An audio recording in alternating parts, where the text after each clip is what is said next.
A Southern Indiana Police Department is conducting a search that stretches outside the region. WDRB Stefan Johnson tells us what the Jeffersonville Police Department is doing to attract new officers. The city of Jeffersonville recently launched an online campaign aimed at attracting both officers just out of the academy and officers with experience. Like most cities, Jeffersonville is growing, and sometimes growth comes with more responsibilities for those who are sworn to protect and serve. And that was a good way for the administration to say, hey, we see what you're saying, we understand where you're coming from. Corporal Anthony Stewart is president of the Jeffersonville FOP and says there have been a lot of changes in the last 9 years since he joined the department, including officers being allowed to wear facial hair. When you go to the doctor, you see somebody with a beard. When you go to court, you see an attorney with a beard. It's just more of a just normal in today's society. This is all part of an online campaign the city recently launched to attract officers to Jeffersonville. Live in Jeffersonville. Anywhere within 200 miles of Jeffersonville, Indiana,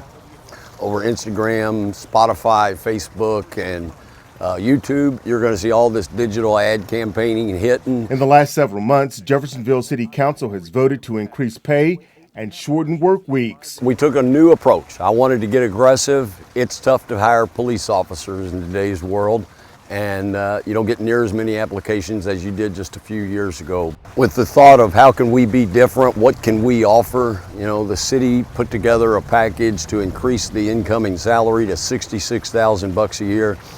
And the great thing is they work 5 shifts and then they're off 4 days. I think in the next year we would look to hire between 5 and 10, but over the course of a 2 to 3 year period, I could see that number growing to 20 to 25. Corporal Stewart says so far, there's been a lot of interest. A lot of phone calls since the mayor signed it last week. And again, this is part of a 2 to 3 year campaign. With photojournalist Ariana Shuka, I'm Stefan Johnson, WDRB News.